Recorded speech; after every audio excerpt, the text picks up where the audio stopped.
to thanks, Andy. If you have questions during the program, please type your questions into the chat. We'll answer questions at the end. We'll also send out information tomorrow so that you can review the information and do the actions that we will suggest. I'm Max Hunter, and I'm a volunteer with Mothers Out Front. Mothers Out Front is a nonprofit climate justice organization, and our mission is to ensure a livable climate future and a healthy environment for all children. We ally with other Boston climate organizations. Two of them are presenting with us tonight. Bob, why don't you introduce yourself? Hi, I'm Bob Tumpuski. I'm a volunteer with 350 Mass for a Better Future and also serve as its co-chair of its statewide legislative team. And my other co-chair, Maria, is also here tonight. And I live in Rosendale. And I want to introduce Hassan Faruqi from Boston Climate Action Network. Hassan, take it away. Great. Thanks, Bob. Next. I'm the executive director of the Boston Climate Action Network, and we organize residents across the city around city-level policy, and it's really great to be here. Back to you, Max. Thanks. So let's next.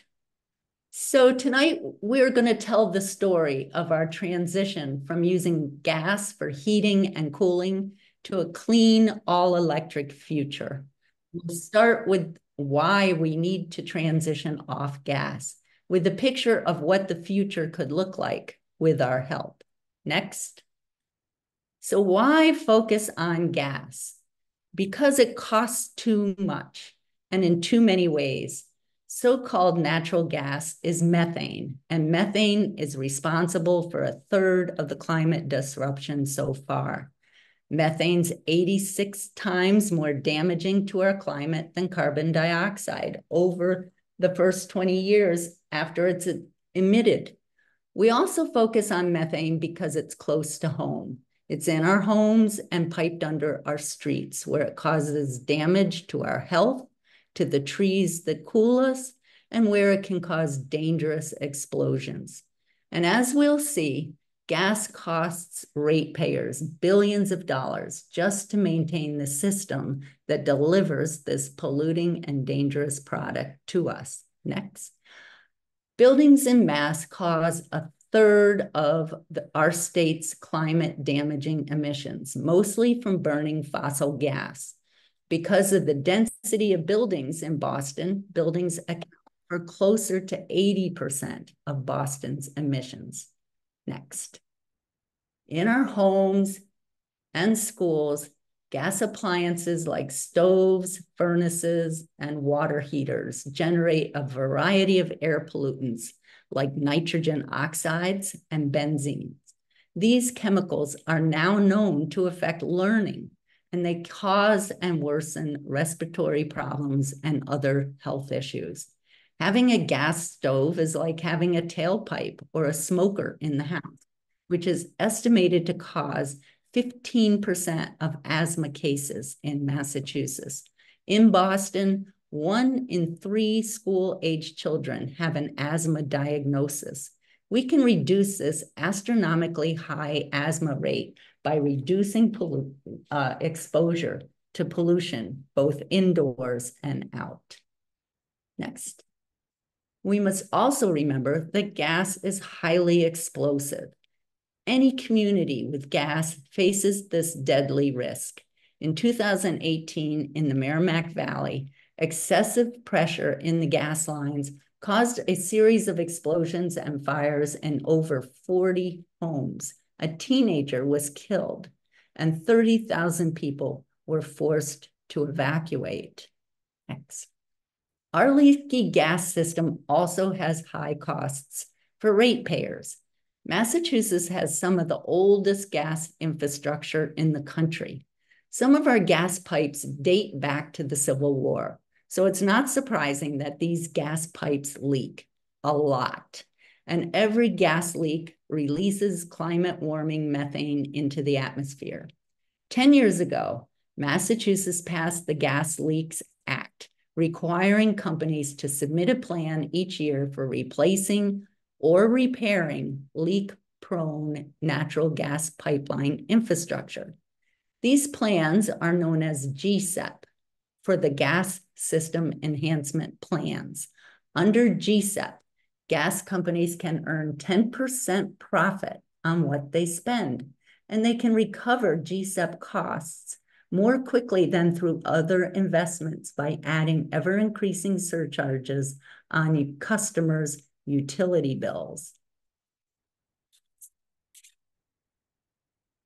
However, as thousands of leaks are allegedly eliminated, thousands of new leaks are reported, and this scary situation has been likened to the game Whack-A-Mole.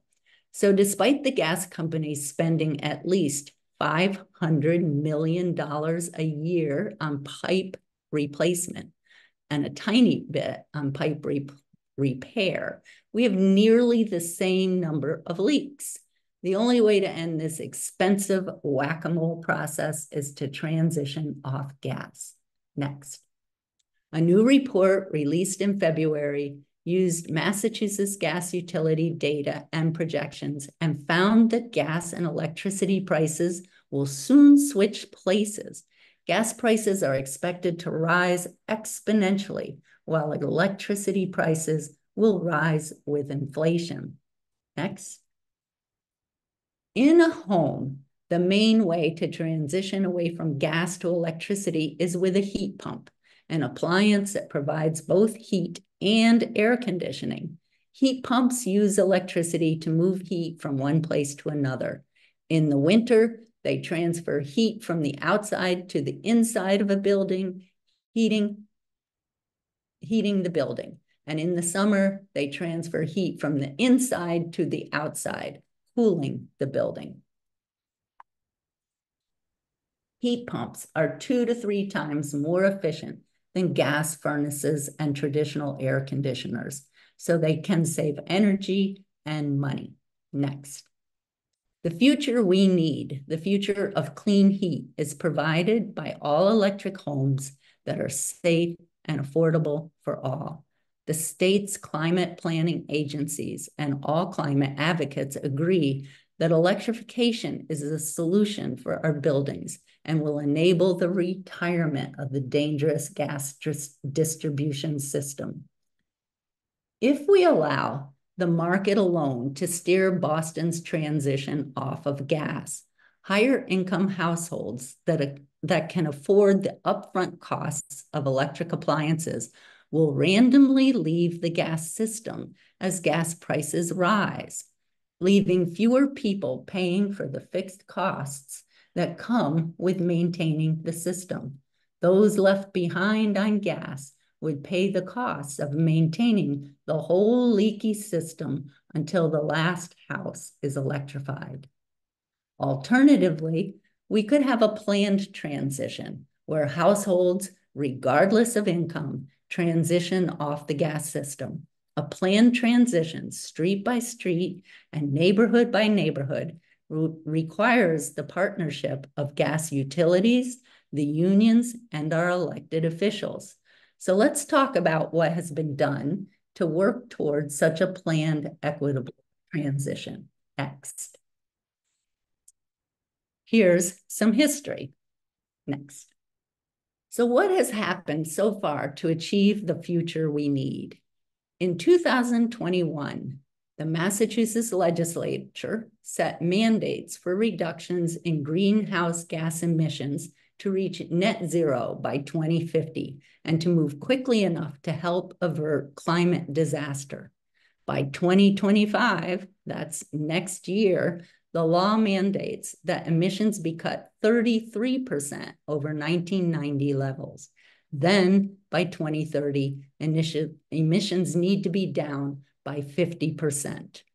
The Massachusetts climate law also set legally binding emission reduction targets for 6 different sectors, including the building sector and the gas distribution system. So we have a mandate, but do we have a clear plan for how to transition off of gas? Not yet. Under the Baker administration, gas companies were asked to lead the planning process and to propose plans for meeting the Commonwealth's climate goals. How did the gas companies propose to meet our climate mandate of net zero by 2050? Next. The gas companies crafted a plan that continues with gas. They're promoting a fantasy future with fossil-free gas made by blending hypothetically green hydrogen with methane that comes not from fracking, but from biological sources, biomethane, that they call renewable natural gas. This greenwashed gas mix is still bad for our health and our climate, and is even more expensive and explosive than our current fuels. Producing hydrogen gas uses a lot of energy. When hydrogen is produced by clean electricity, it's called green hydrogen. Green hydrogen will be useful for heavy industry like steel making, but it has no place in our homes because hydrogen gas is dangerous and can ignite and explode when exposed to air. Next. Mothers Out Front and our allies have all worked hard to oppose these plans, but the gas companies have persisted in promoting plans that stick with gas. Bob will pick up the story here next. Oh, Bob, you're muted.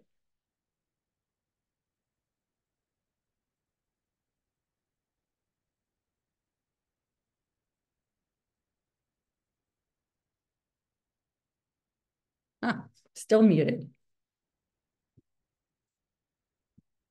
I'm not hearing you, Bob. How about now? Now, there you are. Okay, it's bouncing around. Wasting ratepayer funds. Next. As long as we keep using gas in our buildings, we will keep wasting ratepayer funds replacing gas pipes when what we need to do is to repair pipes and transition to water pipes. There are two gas pipe improvement concepts, replacement and repair. They are different. Replacement consists of replacing pipes and costs are much higher, and repair means fixing the leaks but keeping the old pipe in place.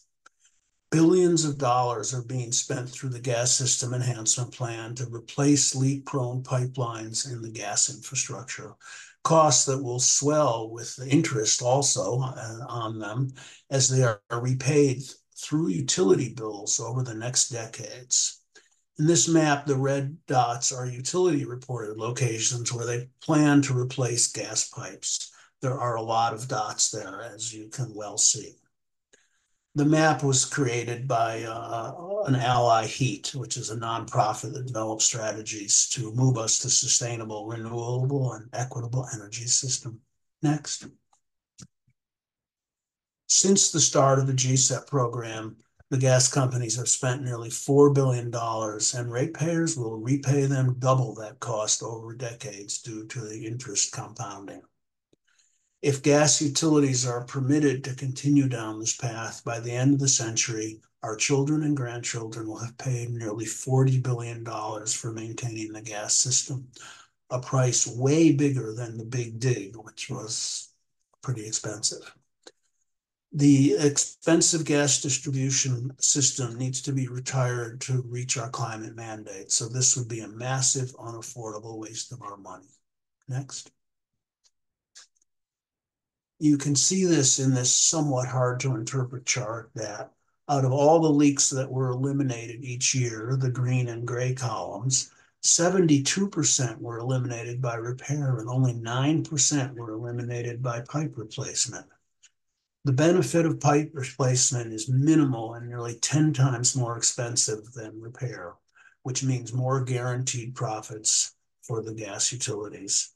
These funds could better be put to better use transitioning away from gas. Next.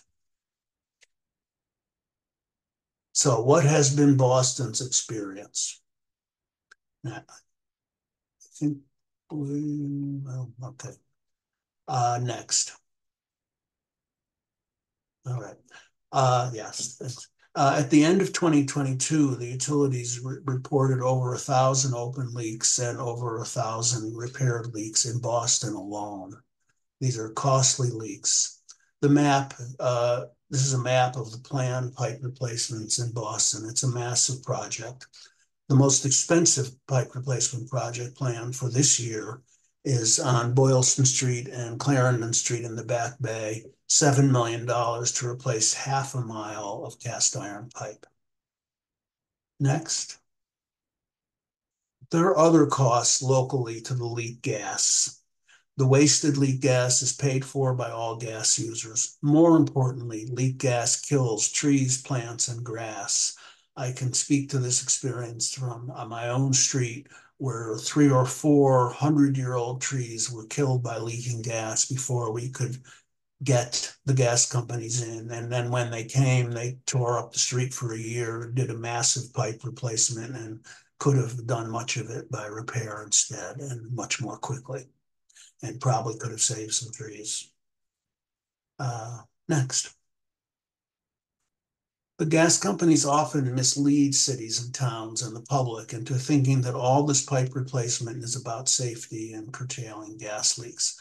One detailed analysis reveals that this is not the reality. Activists in Newton conducted a comprehensive data collection and analysis of Newton's 2022 methane emissions, gas leak numbers, and leak repair and pipe replacement costs. They determined that the $24.5 million that National Grid spent under GSEP in Newton was not effective in reducing leaks. Very little was spent repairing the largest emitting leaks. Almost $5 million was spent on low priority work that was not specifically based on the safety of the pipes.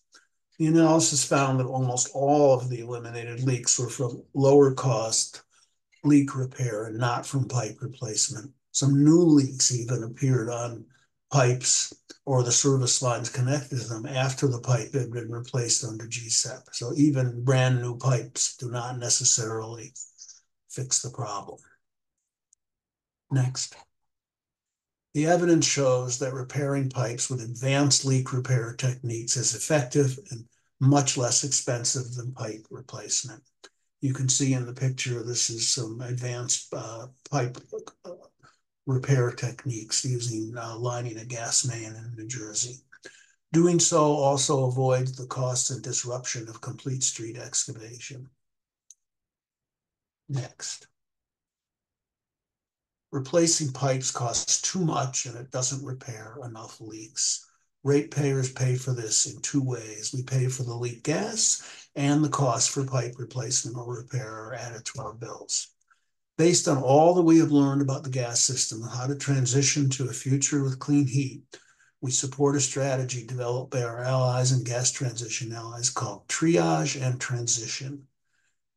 Gas Transition Allies is a network of experts, activists, and organizations. Triage means to repair the largest leaks. Rather than replace old gas pipes, use resources wisely to target the leakiest ones, improve safety, and reduce emissions quickly. Transition, accelerate a manage and just transition off of gas. Triage and transition are complementary, simultaneous efforts that must go hand in hand so that we can transition rapidly off gas while ensuring the remaining system is as safe and non-polluting as possible. Next, Hassan will take us through what is needed. Thanks, Bob. So I think it's clear a comprehensive strategy really is what we've got to do. Next slide, please. Right now, we're trying to catch all of these balls on an individual level. It's just not going to work. It's not working for individual people financially, and it's certainly not going to get us to where we need to go in terms of our emissions reductions goals. So that's why we have this great bill, the Future of Clean Heat, developed by the Gas Transition Allies, Senator Cynthia Cream in the legislature, and it does a few things, right? So first, right now, the gas companies have this thing called a duty to serve, and that means anyone, anywhere, even if they don't have gas right now, they can ask for gas, and the gas companies must give it to them. Now, what we want to do with this is say, yes, gas companies really need to provide, or the utilities need to provide heat. Now, it seems like a very small difference, but it actually makes a big difference because what it allows is the utilities to continue operating and to provide clean heat as opposed to gas. And we can make sure that workers who are currently working within the gas system can have their jobs protected as a result. So that's what the future of clean heat does. It's a comprehensive strategy for efficient and cost-effective in just transitions to a system where we can heat and cool through renewable energy. And so it requires the companies, the utilities that is, to plan a neighborhood by neighborhood retirement of the gas system and to electrify homes by selling them thermal energy, which we'll talk about, where that comes from in a little bit. And so instead of leaving the gas system in this downward spiral where the people who can't leave are still using it, they have to bear a greater amount of costs on their utility bills. A planned, managed transition avoids that. And so we can all move off gas together. Next slide, please. So without the future of clean heat, we're going to have this unplanned building by building, sometimes individual unit by unit approach. And that means all of us as individual people who want to switch off have to make these investments. We've got some great incentives like Mass Save, but even after those, there's still a pretty high cost. That is just not equitable because there are so many folks in our communities who just can't afford to put that extra money into switching out your furnace, switching out your stove. So that's not a great system either. And as we know, any of the folks who are renting, which is about 65% of the folks in Boston, don't have agency to do any of these kinds of repairs.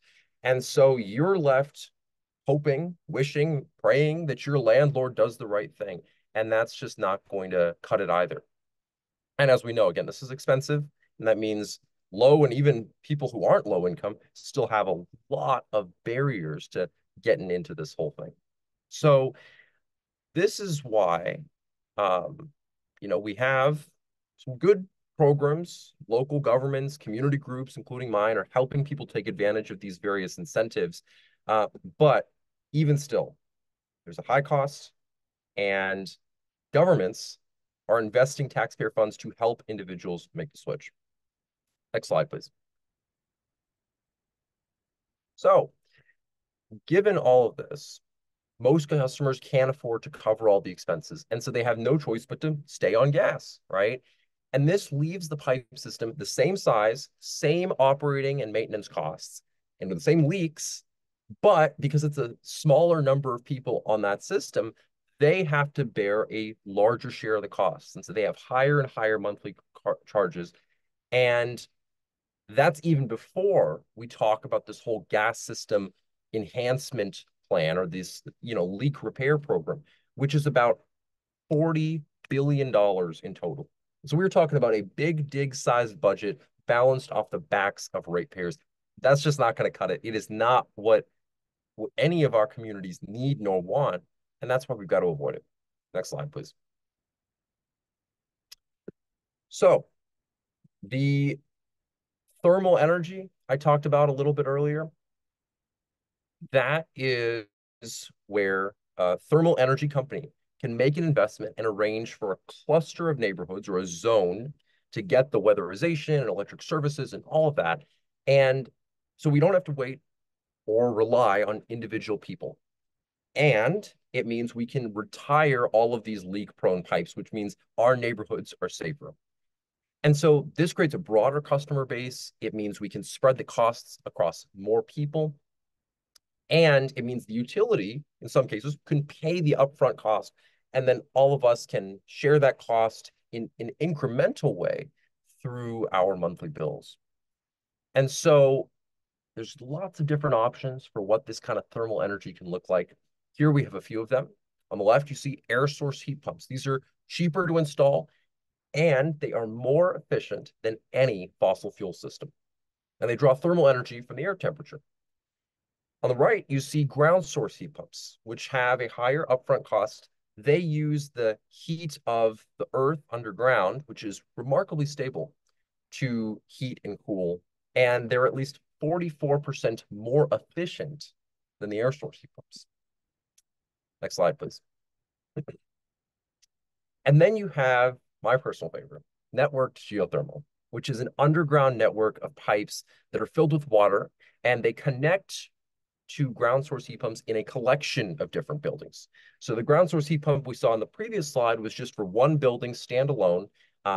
Good example is one of my favorite buildings in the city, the BU Center for Computing and Data Sciences, or the Jenga building, as I like to call it. And that's heated and cooled with ground source heat pumps, but just for that building. Network geothermal does that on a broader scale. And it's really clever because we know different buildings use heat and cooling at different times. For example, you might need heat in your home during the evening, but maybe you need it in an office building during the day. So the heat can be exchanged from one building and transferred to another. And that means the overall energy use is lower than the sum of the individual building needs. And because we're now digging a bunch of holes, but heating and cooling a bunch of different homes, we can share the cost of installation across a number of different customers. And of course, the heat of the earth is stable. It's always available. And so we don't have to worry about things like the sun not shining or the wind not blowing as we might with other sources of energy. Next slide, please. And one of my favorite parts about network geothermal is it requires pipes. And pipes require pipe fitters. And these are the workers who currently install and maintain our gas pipes. These are people who are working really hard every single day to make sure that our homes are heated and cooled. And we can't push all of these folks out of jobs just in the service of reaching our emissions goals. And with network geothermal, we don't have to, because if we do this right, we can make sure that we use the incredible skill and expertise of gas workers, steel workers, these pipe fitters you see here, to, instead of installing and maintaining gas pipes, to do the same with water pipes. And of course, to build any of this infrastructure, we need workers. And so this is a great way that we can partner with our labor unions and work together to make sure that we can decarbonize and reach our emissions goals and fight the climate crisis while also making sure that we're protecting the good paying, family sustaining wages and careers of the folks in these unions. Next slide, please. So this technology is not new. And we already have some really great examples across the Commonwealth of where network geothermal is either already working or is going to start working. Framingham, Massachusetts is the first gas utility run network geothermal system ever. And it's a network of pipes, heat pumps, and they have these boreholes that provide the heating and cooling to a community of over 40 houses, apartments, and commercial buildings, including low-income housing, which is really important. And so it's, I believe, just turned on this week. And so that's super exciting. We're already starting to see some progress, and we'll see the results real soon. It's a pilot that's being done by Eversource, and National Grid also has been approved for some other pilots. They have one in Lowell, and closer to where I live, they've got a forthcoming pilot with the Boston Housing Authority and Franklin Fields here in Boston. So we're already starting to see some of this happen, and we can do even more with the future of clean heat. Next slide, please. And so all of this is one piece of a larger strategy that we need, right? Many of us on this call work really hard together to pass some important policy here at the city level. We have BERDO, the Building Emissions Reduction and Disclosure Ordinance, which currently says and requires that all of the largest buildings in the city, which alone account for half of the city's emissions, have to be net zero emissions by 2050. And to do it, they need renewable energy. Many of us also help pass community choice electricity, which allows any single one of us in our homes or our apartments to opt in to paying our electricity bills to the city, and the city can then buy energy on our behalf. That means they can also use our money to buy renewable energy. And now all three of the community choice electricity options provide that, including one that provides 100% of our electricity from renewables. And the best part is that all three of these options currently are cheaper than the Eversource basic rate. So we've got some really great successes. There are a few other policies that make sure, for example, that new city buildings are fossil fuel free, but all of this requires a citywide strategic plan for transitioning off the gas system in an equitable way. If that doesn't happen, none of these other things can be as effective as we need them to be. Next slide, please. So we've ultimately got to make this transition affordable. I know we're all on this call because we're concerned about how this whole clean energy transition is going to work. And of course, we need everyone to be able to afford it. Otherwise, it's not going to happen. So we've got to, first and foremost, stop wasting our utility bills on the pipe replacement of a system that we need to retire. Again, it's a big dig size budget that all of us are paying for. We can't do this. This is not financially sustainable. And we also know each individual homeowner or building owner can't be required to pay the tremendous upfront costs of all the upgrades and new appliances. And again, that's including some of these subsidies. So a utility scale transition enables that access to capital and financing mechanisms for funding the transition. And the clean energy systems that we install have to be efficient. Efficient systems lower our future electric bills, decrease the cost of upgrading and expanding the electric grid. So it's not just good for greening our environment, but it's good for a different kind of green, and that's our wallets. And so there are lots of different proposals being considered or developed to address affordability. That could be a whole separate webinar. Follow up with me offline if you want to talk more about that. But next slide, please. We know that the benefits of moving to geo micro districts and clean district energy systems are tremendous. Safer because it doesn't explode, provides cooling, and that's a big innovation. And especially as we see extreme heat become more intense and more frequent, we know we're going to need air conditioning more than we ever have. It doesn't kill trees, but again, it's good for a different kind of green, which is that it saves money on all of our energy bills, not just today, but even more so as time goes on. And it helps us to combat one of the most pressing challenges of our time.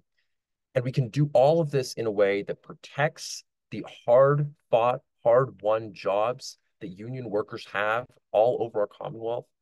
And we can make sure that we do this in a way that works for everyone. Next slide, please. So what specifically in the way of policies do we need? Next slide, please. Now, a lot of this comes back to the Department of Public Utilities. This is a state agency that's empowered to regulate the gas and electric utilities. And it's led by 3 commissioners. And as of last year, we have 2 new commissioners that you see on the screen. And so these folks, working with the entire Department of Public Utilities, issued in December an order that says definitively, gas heating is not what we need for the future. Next slide, please.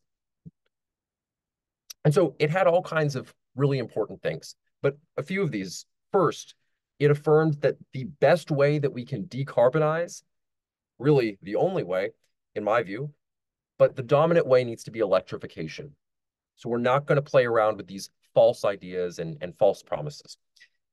It affirmed heat pumps work, and it can work for whole house heating and cooling, even in a colder climate like Massachusetts. And we can do it without the need for these backup fossil fuel systems. They also said utility shareholders, not ratepayers like us, the shareholders need to pay for the development of biogas or hydrogen alternatives if those things are happening. And they also said that neighborhood electrification strategies and network geothermal can be really effective. So they said as a result of that, each utility must propose a neighborhood electrification pilot by 2026 that fully electrifies all of the buildings and decommissions the gas infrastructure in that neighborhood. Next slide, please. So the DPU order that we just talked about requires all of these utilities to file what we're calling a climate compliance plan every 5 years, starting next year. And that it will have to explain how they are reducing their emissions in line with the state mandates. So the ball is now in the court of the utilities. Now, this DPU order did not create a complete plan to transition off gas. So we know there's a whole lot more work that needs to be done by the DPU, but of course also by the utilities, and the reason we're here, by the legislature. And the DPU was clear about that. The legislature needs to act to mandate a clean heat future. And that's what the Future Clean Heat Bill does. It makes the DPU order a reality in terms of the statutory law. But there's more that can be done even by cities and towns. Next slide, please. Municipalities can have a really important leadership role, and that's super exciting. But all in all, the Future of Clean Heat Bill authorizes our gas companies to install non-emitting renewable thermal energy infrastructure using our workforce that we need to grow, and we can do in partnership with our labor unions, and their existing what we call grants of location in the public rights of way. It allows gas companies to meet their obligation to serve, to provide heat, but we can do it with non-combusting renewable energy as opposed to gas. Next slide, please. And so that's ultimately what the Future of Clean Heat plan does. And it's a plan to transition off of gas, including both our customers and our workers, transition our infrastructure and our utility bills, and to transition the business model of our gas companies. And with that, I'll hand it back to Max. Thanks so much. Oh, no, this is still my slide. Oh, I'm sorry. Yeah. So I mentioned earlier, cities and towns can do something. This is what I'm all about at VCAN. We're all about cities and towns stepping up. And Somerville has done so. They have passed a city council resolution that says that National Grid and Eversource have to work with the city of Somerville to make a plan to move off of gas. And what they're calling for is for advanced leak repair and the installation of heat pumps over expensive pipe replacement, right? Repairing patches the leak, it's way more cost effective rather than these replacements, which in many cases we don't have to do. Next slide, please. Well, there we are. All right. Okay. And now I'll pass it back to Max. Okay, thanks. And now I will try to get there. So, it's jumping around here. Okay, so our city councilors and our state reps have to hear that we are watching and waiting for them to lead this transition.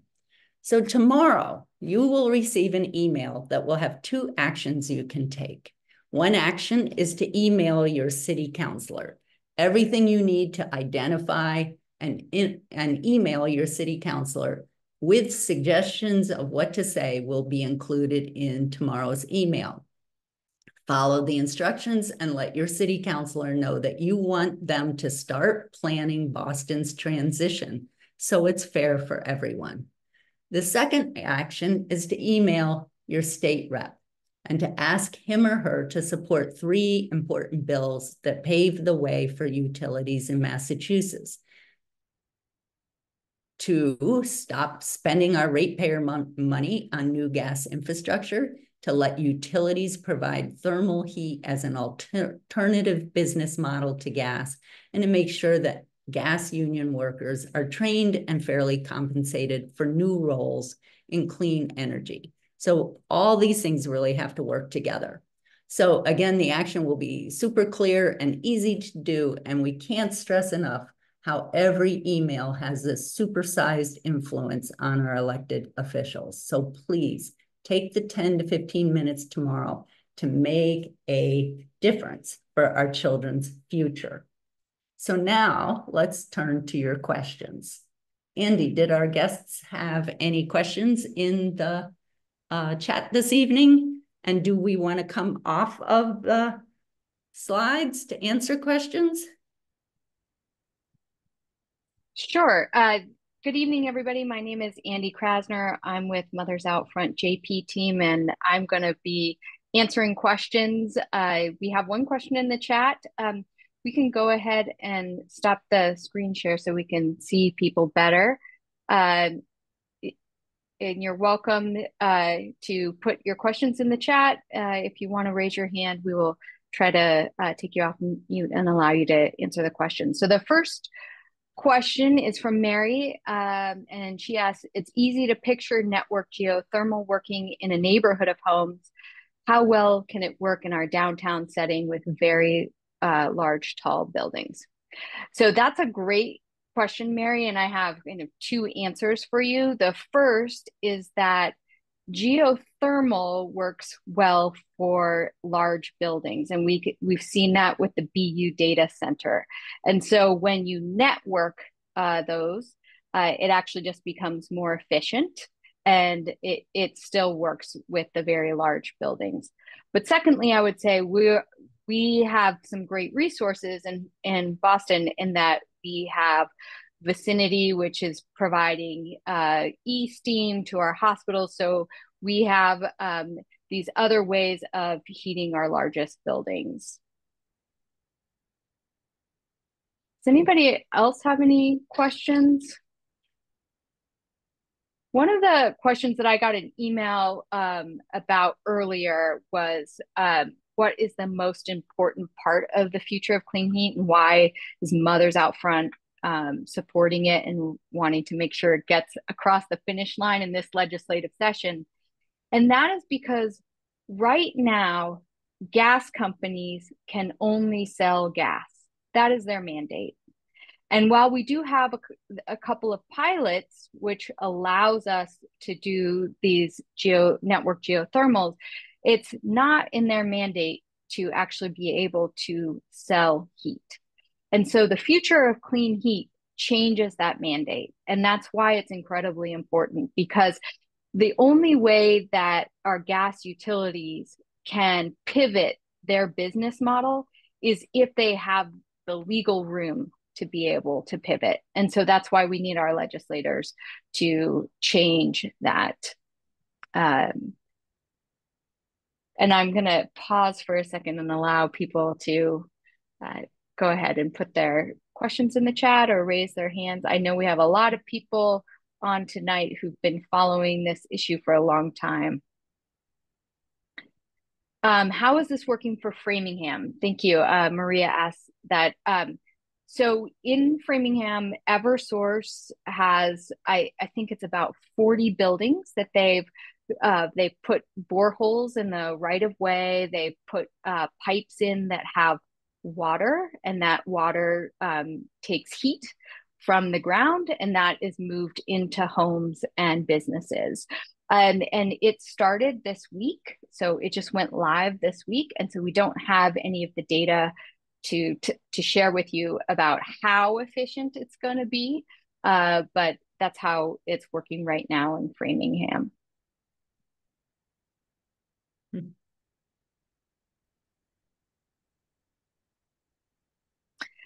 A question from Amy. Have any other states succeeded in changing their gas utility mandates? Well, New York right now, I believe, has a clean heat bill before the legislature, and there's been a huge push to try to get it across the finish line. They're not sure if it's going to pass. I don't know if anybody has any more information on it, but it looks like, so they're trying to get that mandate, but to my knowledge, nobody else has that mandate yet.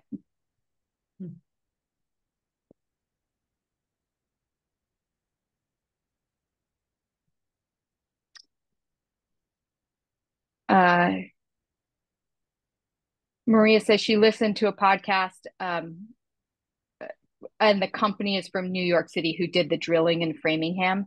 That is, I don't know that level of detail, but it's very possible that it was a New York City company who actually did the drilling.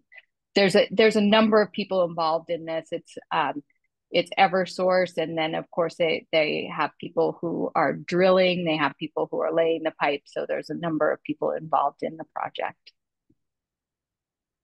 Yes, Max.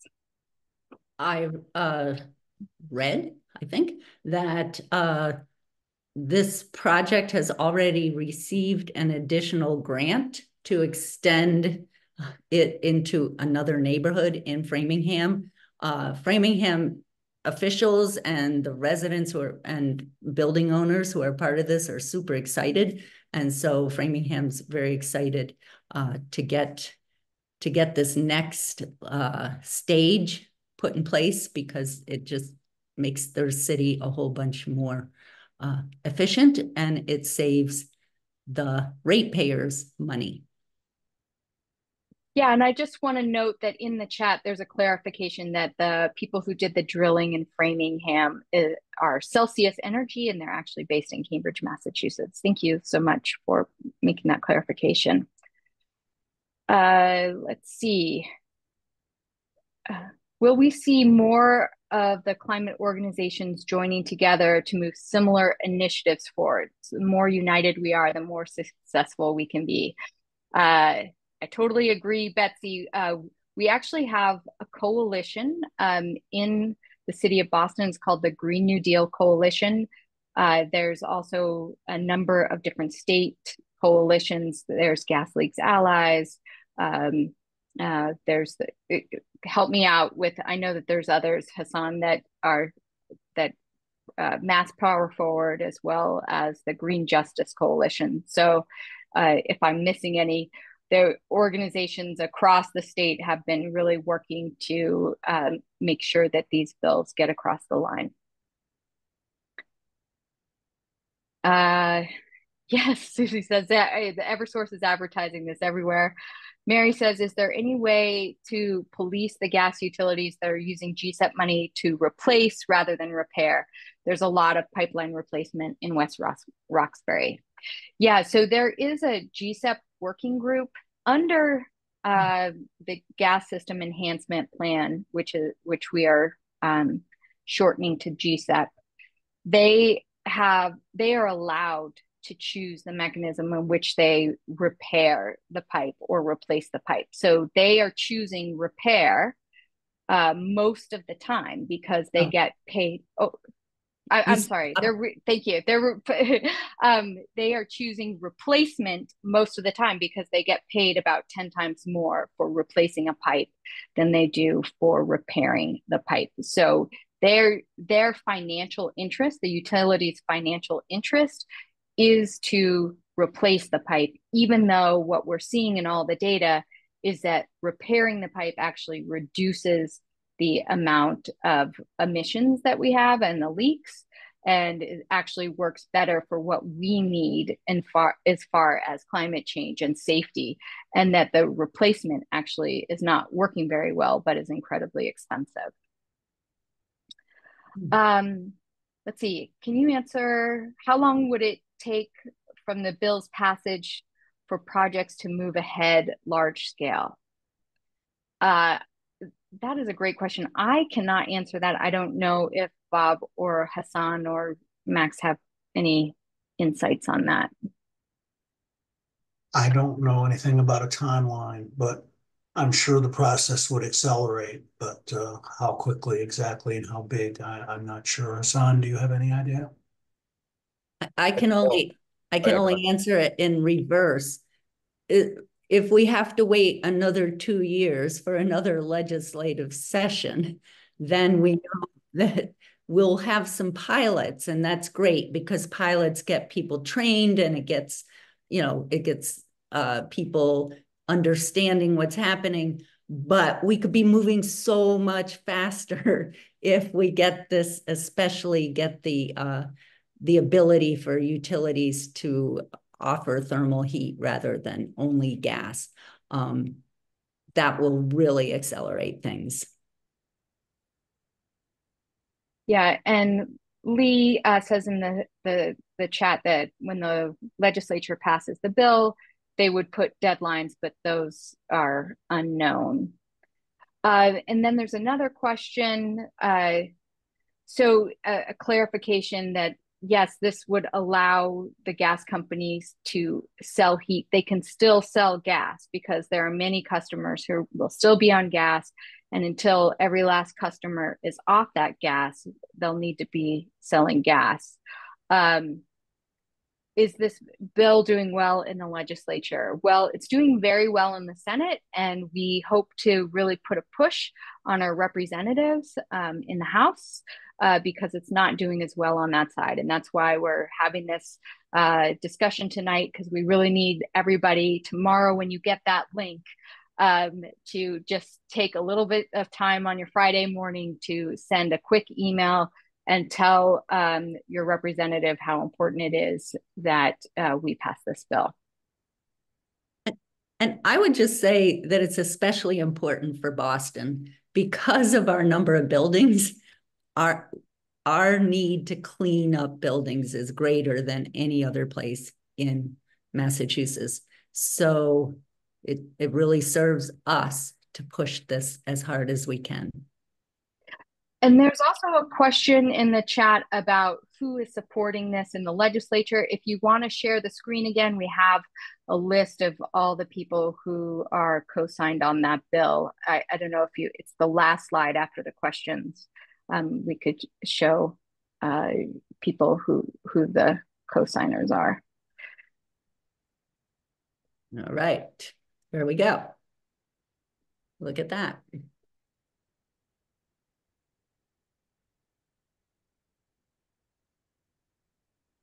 Can you all see that? People are reading. Okay. If any of these folks are or have staff on tonight, thank you, thank you, thank you. Yes, we appreciate your support of this really important bill. And we didn't talk about it as much, but in the action, we actually ask you to support two other bills. One is a just transition bill. This is for unions to make sure that they have family sustaining jobs and that they have the training that they need. We want to make sure that gets across the line. And there's another bill that says, look, we need to stop building new gas infrastructure. And this is like large infrastructure, like compressor stations and peakers. So that also is in the legislature right now, and we're asking you to ask your legislators to support all three of those bills. Yeah, they'll all be outlined very clear for you. Yeah. Leanne asks a great question. What is the rationale for reaching out to our city councilors? Okay, so for our city councilors, we actually have a different ask. At the legislature, we're asking them to pass the Future of Clean Heat. At the city level, we're asking them to commit to putting together a strategic plan in partnership with our unions, in partnership with the utilities, to make sure that we have an equitable transition off of gas, because cities are going to need to be involved in this. And we want to make sure that they're thinking about this now. And what are the biggest challenges and concerns that are stopping interested municipalities from going forward with the network geothermal? Well, right now, the network geothermal is only going forward for the approved pilots. So each of the utilities has a certain number that they're approved for, and they've selected different cities around the Commonwealth to do those pilots in. So we only have a few areas, but if they were to be able to change and be able to sell heat, then municipalities might be able to influence those utilities in expanding at a faster rate. I would add one other thing to that, Andy, that if we are successful in getting multiple projects of this sort going, one of the things we're going to need is more skilled workers who know how to do this work. And some of that, creating those skilled workers, is happening, but probably more needs to happen. Yeah. And I would just add one other thing. It's just a question of will. If the utilities really wanted to do this, and were truly motivated, that would be a big help. Well, I want to just thank everybody for joining us on a summer night when you could be out enjoying the nice weather. We appreciate you taking the time to learn about this important project, and we hope that you'll just take a couple of minutes tomorrow when that email comes in to take action on this. And thank you so much for tuning in tonight. Thanks so much, everyone.